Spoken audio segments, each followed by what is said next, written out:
afternoon, folks, and welcome back to the channel. Firstly, I'd like to thank everybody that is here and has stopped by my channel over the time that it's been running. It's been a pleasure to have you, and hopefully I've managed to bring some content that you enjoy looking at, and hopefully my content is improving to the point where you want to keep coming back and click on that subscribe button and see what I'm going to be up to next. So I just watched $1 Million Bogan's channel where he talked about how to grow your channel. He brought up a lot of good points. Some of the stuff that I've been doing wrong, and I know that I've been doing stuff wrong, I just don't know exactly the content that I should be bringing. But he raised a couple of points which I'll touch on. So he said, you know, first of all, you've got to bring good video content, which is probably true. A lot of my stuff is just me sitting in the car like I am right now, or me sitting in the shed, sitting in front of my motorbike. So that's something I'm sort of looking at working on. A couple of other things he said that stuck out was make sure your video's got a point. So I try not to jump from topic to topic for 20 minutes. I know some of my videos have been 20 minutes and some of them have jumped around, but try to keep some sort of central theme going. And if I haven't, I certainly am from now on going to try and keep some sort of central theme going. So thank you, Danny.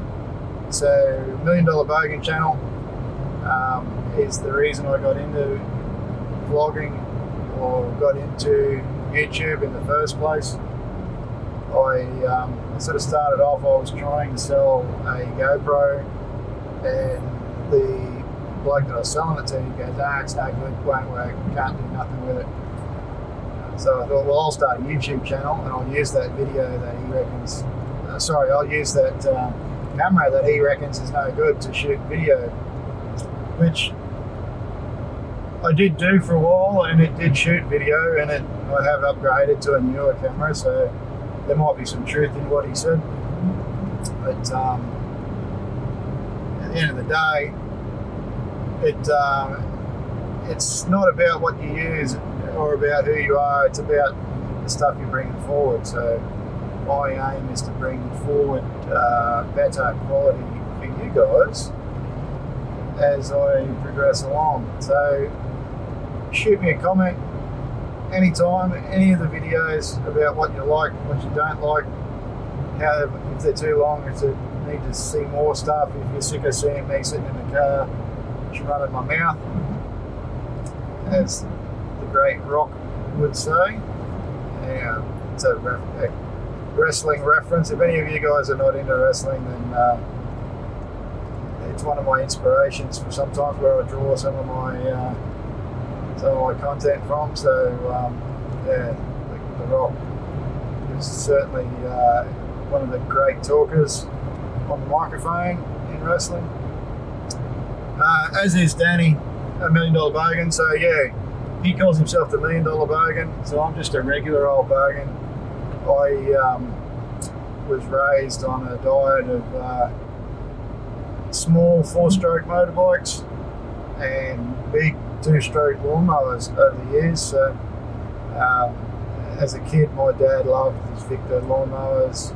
He thought they were the best, which I'm not going to argue with him. They certainly they've stood the test of time. I've got some Victor lawnmowers that are pushing 70 years old, and most of them still run as good as the day they were built. So 2-stroke Victor lawnmowers are certainly an icon around Australia, and something that I'm very passionate about. Which sort of brings me to talk about 2-stroke motorbikes. As I said, when I was a young bloke, I had a whole swag of 4-strokes. I wasn't allowed to have a 2-stroke motorbike.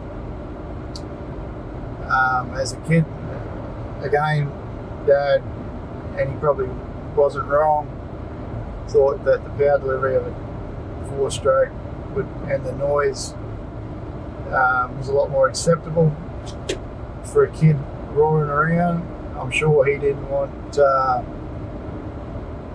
us buzzing around with noisy 2-strokes while he was enjoying a beer or whatever he was up to while we were out riding around. He had a couple of Postie bikes as well, so I'm not suggesting that he just sat around drinking beer all day, but he certainly used to enjoy motorbikes. He was a massive influence, I suppose. Years ago he had them on the road as a conveyance to get to and from work.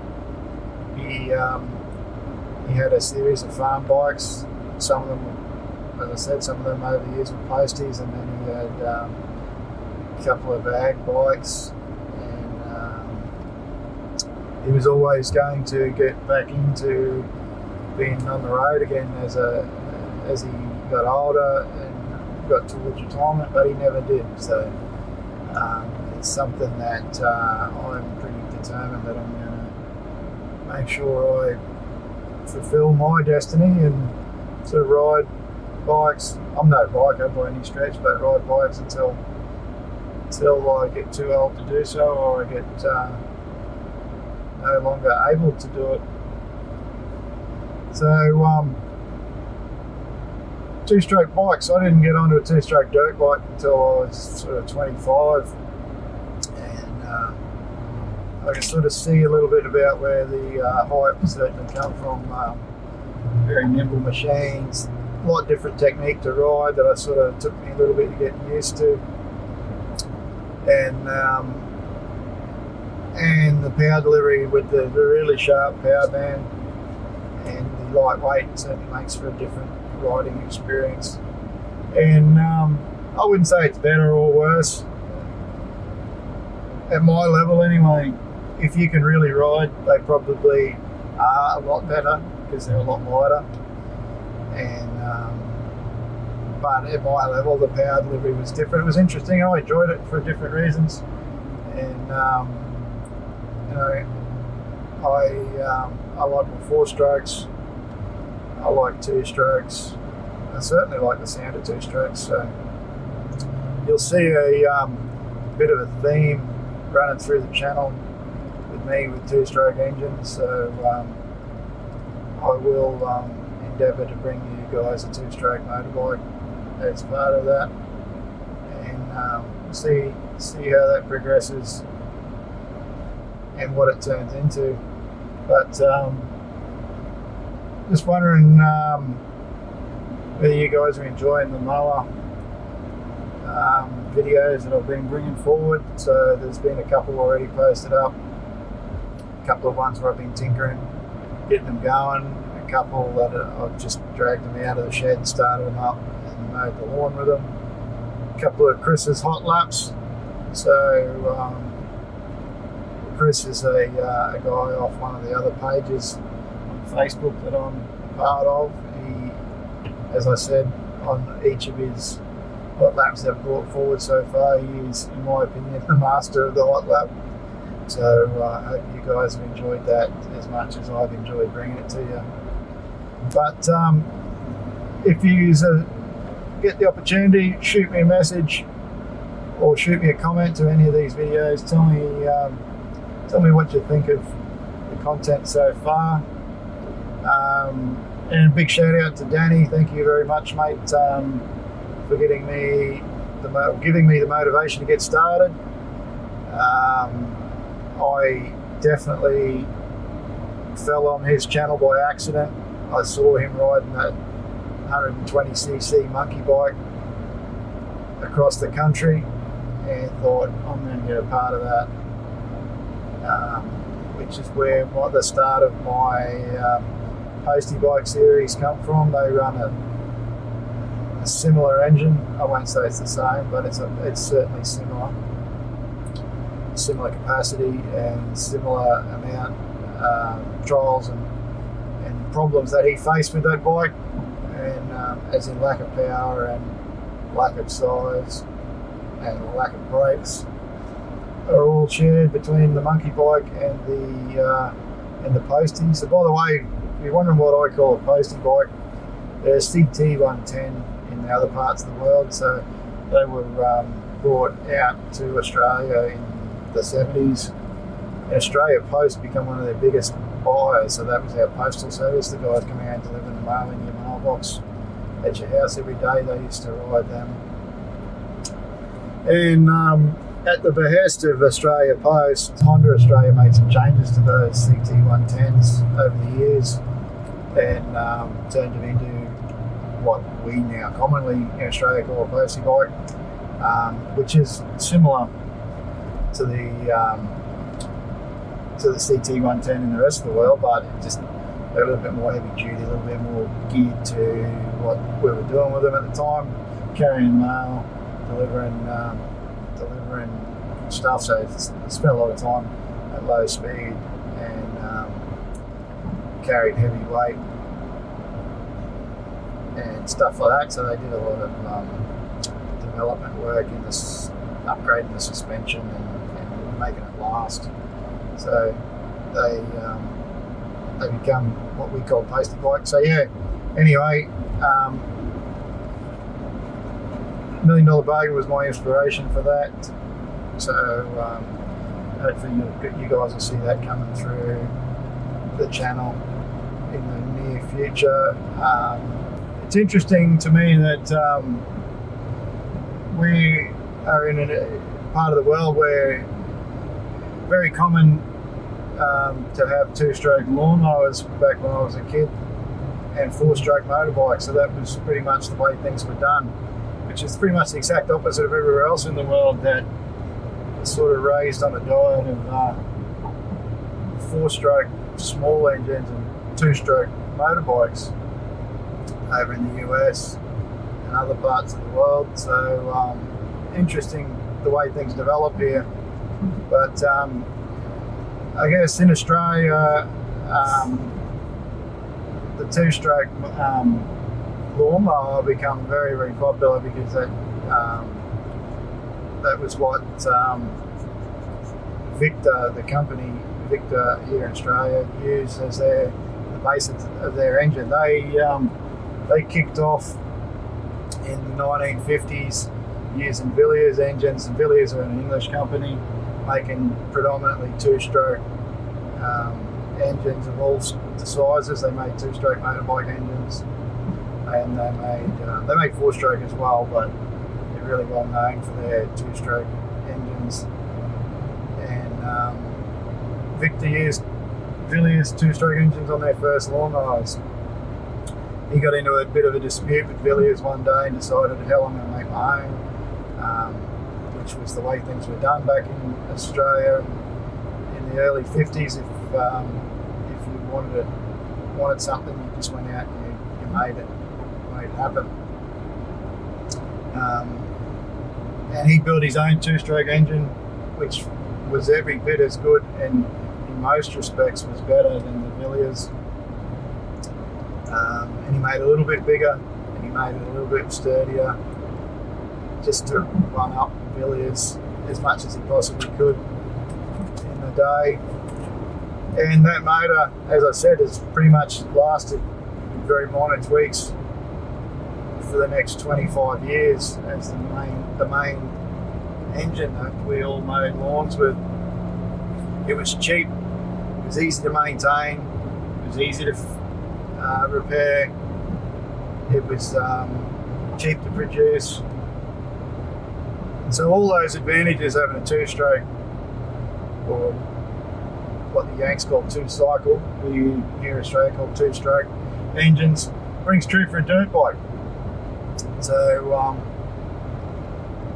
a lot of the four-stroke mowers at the time were heavy, they were complicated, they were hard to repair, as in you couldn't do it at home by yourself. You had to take it to someone that knew what all the little springs and the levers and the push rods and that did. I'm sure that they could have made them a lot less complicated if they'd have wanted to, but at the end they were what they were. And So Victor become really popular. Like I said, two-stroke become really popular. Anyone could maintain it. All you needed was a carb that had one jet in it, and it had to have fuel, and it had to have a set of points and a magneto, and that was it, and a plug. As long as it had compression and spark and fuel, it would run, and it would run all day. And like I said, the same's true for a motorbike. Two-stroke motorbikes are a lot lighter, they're a lot less complicated, and they're easy to rebuild on the day-to-day basis. So there's a few parallels into the dirt biking world from the mower world, which is why you'll see my channel sort of crosses over a little bit. I'm very much into the history of engines, so I very much love the two-stroke engine, particularly the two-stroke Victor engine, and I love older dirt bikes, so you won't see me on anything too modern. I mean, I know you're going to be there screaming at me at the moment, you just bought a new DR. Yeah, bought a brand new DR, or nearly brand new. But to be brutally honest, an air-cooled single-cylinder and four-stroke engine certainly isn't what I would call modern by design. It is modern in that it hasn't been wore out and flogged. Certainly not modern in design. That design harks back to the mid-80s and the XR range. Yeah, two-stroke engines are a bit of a theme throughout my channel. Let me know if you want to see more of the mowers or less, more dirt bikes, less, more two-strokes, or you can't see less because there's zero at the moment, or generally what you want to see me work on over the upcoming episodes. I've got a couple of interesting things coming up that you guys might enjoy, so stand by for that. And like I said, I keep saying this up, coming up, it's coming up, it's coming up. Just bear with me, guys. There's definitely a lot of improvements coming. There's definitely a lot of improvements coming to these bikes, and hopefully there's improvements coming to the way I've built my channel as well. So yeah, just give us some direction on what you like to see, what you need me to do, and I'll stop talking and I'll get to it. I would like to thank everyone for stopping by. Hope you enjoyed today's video. Hit that subscribe button, and I will catch you guys in the next video. Thanks for watching.